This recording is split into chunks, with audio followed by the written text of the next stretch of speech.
ใส่เกินก็เอาออกตัวนี้เขาให้ไว้ดนให้ไว้ข้ามคืนแล้วมันจะแห้งเขาก็จะเอามือคนแบบนี้ให้มันเข้ากัน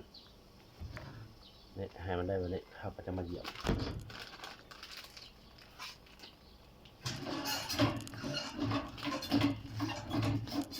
การเหยียบเขาก็จะ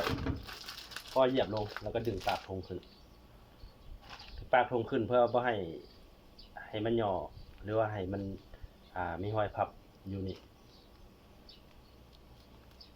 เขาจะดึงขึ้นแบบนี้ให้มันเข่งหลังจากนั้นเขาก็จะพับปากลงมาจะเหยียบพอเหยียบลงเหยียบแห้งธงสีแตก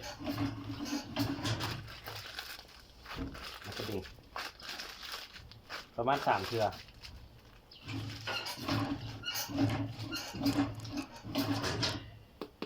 ถือว่าได้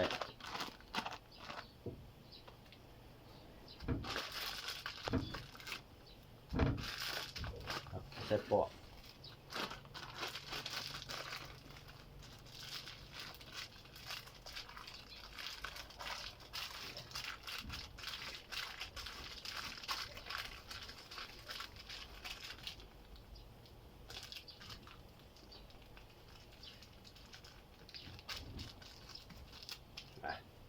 ถือว่าสำเร็จเนาะ